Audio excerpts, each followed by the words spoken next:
So the next presenter we have is Shikha Garg, and she's going to talk on the impact of organic exudates from the Cyanobacteria Microcystis aeruginosa on ion redox transformation.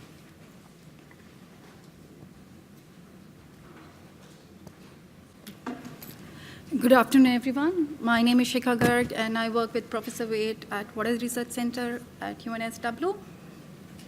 So in my talk today, I'm going to focus on the extracellular organic matter that is secreted by Microcystis aeruginosa and its impact on ion transformation.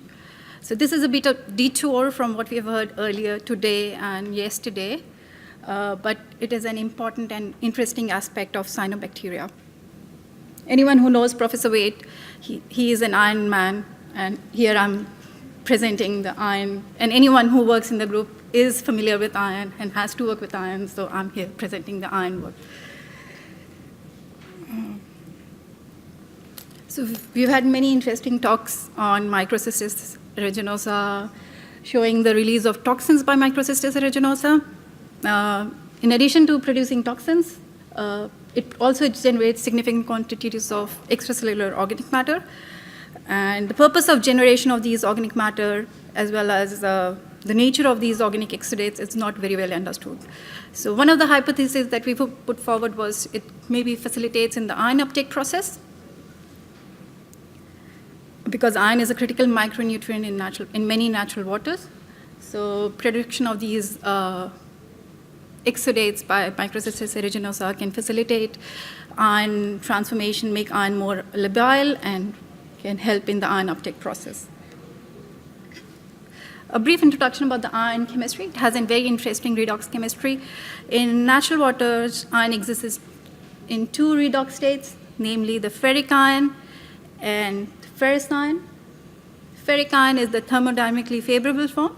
How it's quite insoluble at the circumneutral pH conditions, shown here, which is quite non-labile. In the presence of organic matter, we have these organically complex ion species, which are much more soluble and hence more labile as well. And the presence of natural organic matter can also facilitate the reduction of iron, forming ferrous species, which are more soluble and more labile. So there are a lot of studies studying ion transformation kinetics in the presence of synthetic organic ligands as well as natural organic matter, and these all transformations are pretty well understood and pretty well known. However, and in the same way, these organic exudates can also work and can complex iron as well as facilitate the reduction of iron, thereby increasing the bioavailability of iron. There are few reports in the literature showing these exudates driving the redox transformation of trace metals like copper and iron. However, nothing on Microcystis aeruginosa. So in this study, we investigated the ion complexing ability of the algal exudates, as well as the presence of any redox active groups in the exudates, which can drive ion redox transformation. Because light is an important parameter as well, so we also looked at the effect of light on these redox transformations. Quick overview of the methodology that we used. So in order to prepare the algal exudates, the cells were grown in standard modified fractal medium under standard conditions, and once the cells were in exponential phase, these cells were resuspended in what we refer as starved fractal medium. It contains all the major nutrients like calcium, magnesium, nitrogen, phosphate, but doesn't contain any organic or any iron in it. And these cells were grown in the starved medium for 48 hours. I would like to highlight that there was no cell lysis during this period. The cells were still healthy. And after 48 hours, the cells were removed by centrifugation and filtration, and the filtrate that we obtain is what we use for our experiments and is referred as exudate from here on. So just a brief overview of the methodology that we use for studying the ion transformation kinetics, because ion chemistry is quite dependent on pH. So we control the pH in our system. We study two pH values, 4 and 8. 8 is more representative of natural water conditions, while pH 4 studies were purely done to understand the ion behavior, because iron is more soluble and more stable under pH 4 conditions, so it was just done to facilitate in our experimental procedure, makes it much more easier to measure iron at pH 4 compared to 8. So in order to study the ion transformation, when I say ion transformation, we studied both ion reduction as well as ion 3 reduction as well as ion 2 oxidation. So we added iron to the solution containing algal exudates, and we measured the concentration of ion 2 formed as a result of ion 3 reduction, or the ion 2 remaining after ion 2 has oxidized. The same experiments were repeated in the presence of light. We used a solar simulator to simulate the solar spectrum. We also characterized the exudates using various techniques, including fluorescence spectroscopy and LC-OCD analysis, which we have heard about earlier in the day. And for the measurement of ion 2 that is formed as a result of reduction of ion 3, we use a UV visible spectroscopy method in which we use ferrozene. Ferrozene binds ion 2 very strongly and has a very strong absorbance in the visible region, and hence can be measured very easily. We also measured the speciation of iron using filtration and acidification method. I'll talk about this in a bit more detail later. So just some results on the characterization of the exudates using the fluorescence spectroscopy. So these results showed the presence of some protein-like peaks as well as some humic and fulvic-like peaks in the samples as well. The same results were obtained using the LC-OCD analysis, where we found that so small, like 10 to 15% was present as biopolymers, probably as proteins or polysaccharides, and the rest of this was present as humic-like substances or building blocks. Moving on to the iron work. So first, we measured the speciation of iron 3. So here, we define the operational definition. So any iron fraction less than 25 nanometer represents the dissolved iron, and is in form of as inorganic iron or the organically complexed iron. The size fraction between 25 to 450 nanometer represents the colloidal iron and could be in form of organically complexed iron and iron oxide particles. The acid labile fraction basically represents the acid lability of these iron samples. So the idea behind this is, if the iron is present in organically complex form, it is much more acid labile. So it dissolves. If you acidify your samples, it dissolves much more quickly compared to when you have iron oxide samples. So acid labile fraction of iron also represents the organically complex iron. So here are the results from these three fractions. So pH 4, most of the iron was present in the dissolved form and was acid labile, so it's mostly organically complex iron or inorganic iron, while at pH 8, the iron was mostly present as iron oxide particles. There was some fraction present as dissolved iron, but it's fairly small, and with the large error bars here, it's very difficult to conclude if there was any complexation of iron by the exudate based on these results. So one thing I'd like to highlight here, these are very fairly low iron concentrations, like nanomolar levels, which is representative of the iron concentrations in natural waters. So here are the results on the iron 3 reduction in dark in the presence of algal exudates. So here are the pH 4 results. As you can see, you generate quite a bit of iron 2 as you add iron 3 to the algal exudates, and the rate of reduction increases with increase in the initial iron concentrations. Same process observation was made at pH 8 as well, with the rate of iron reduction increasing with increase in iron concentration. However, if you look at the time scale here, the reduction at pH 8 is much slower, which again brings us back to the previous slide. As we found that at pH 4, iron was much more dissolved, so it's much more easily reducible as well, However, at pH 8, it was mostly as particles, so it's very hard to reduce as well. But these results, the main conclusion from these results was that there are some iron-reducing groups present in the exudate. The next thing, we estimated the lifetime of these groups. But are these long-lived? Are these short-lived? So the way we did these studies was we stored the exudate solution in dark for a while before adding iron into them. And we observed as the storage duration increased, the amount of iron 2 that was generated on reduction decreased.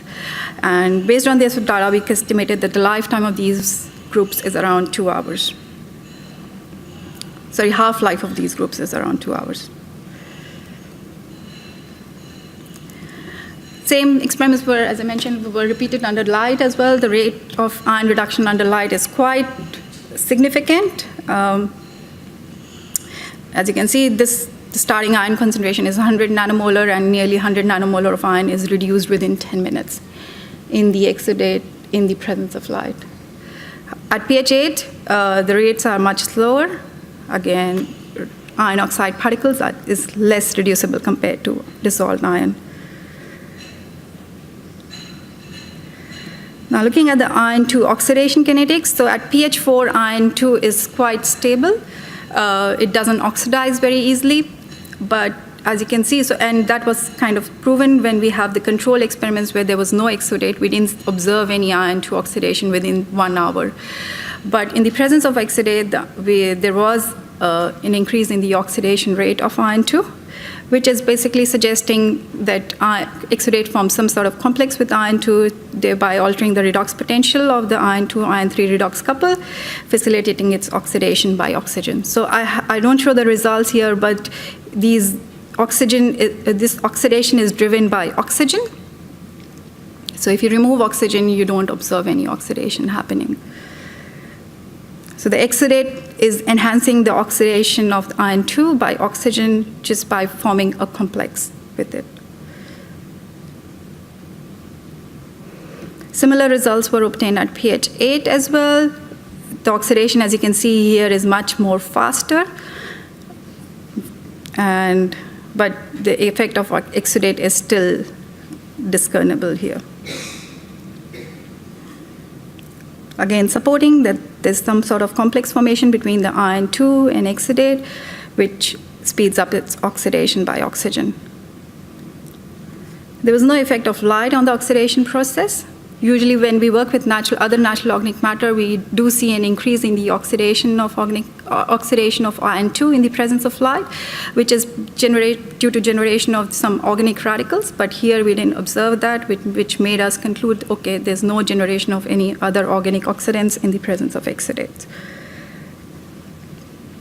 So in just bringing us to the conclusion, so based on this work, we showed that there are some iron complexing ligands present in the exudates. So it can behave as a siderophore. In addition to acting as a siderophore, it has some reducing groups present as well, which can facilitate the reduction of iron, make iron much more soluble and much more labile.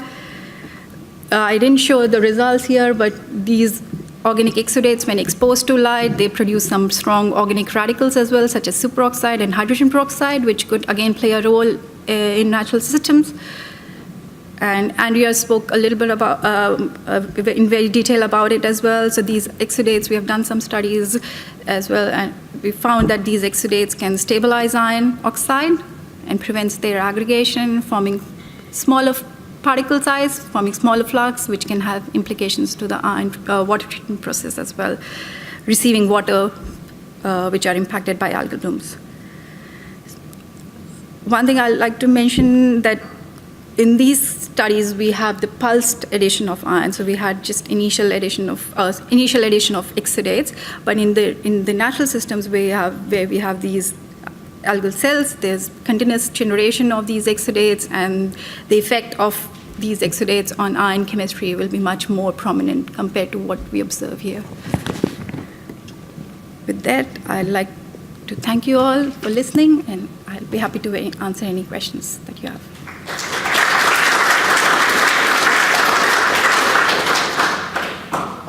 Thank you, Shikha. So does anyone have any questions? I actually have one question, so can you go back to the previous slide? So the first point of conclusion when you say ion complexing ligands are present in the exudates, this is continuing from what I was talking to you yesterday. There are papers which have shown that proteins present in the organic matter, especially from Microcystis aeruginosa, complex with ferric chloride. So do you come across something like that, or is there more work that needs to be done, or? So I agree, yes. So there's a lot of work done on production of siderophore type compounds from algal matter. What exact is the functional group responsible for the complexation is still an open question. It could be, like, as I showed earlier from the fluorescence spectroscopy plot, there are some humic-like substances in there which could complex ion. Yeah. Okay.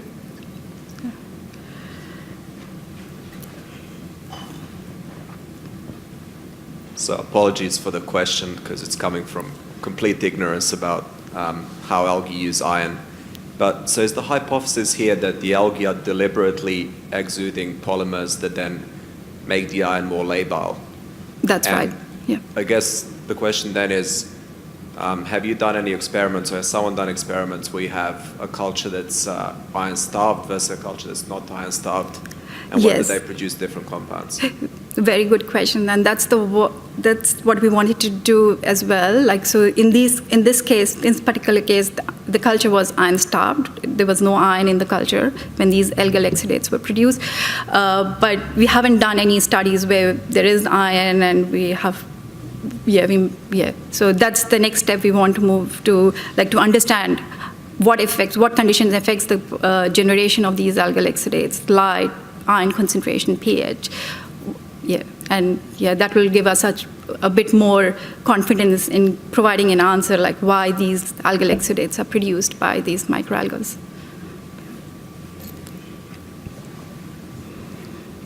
A very interesting study. You said they were iron-starved, but you only left them in iron-free media for 48 hours? That's right. So how do you know they were starved?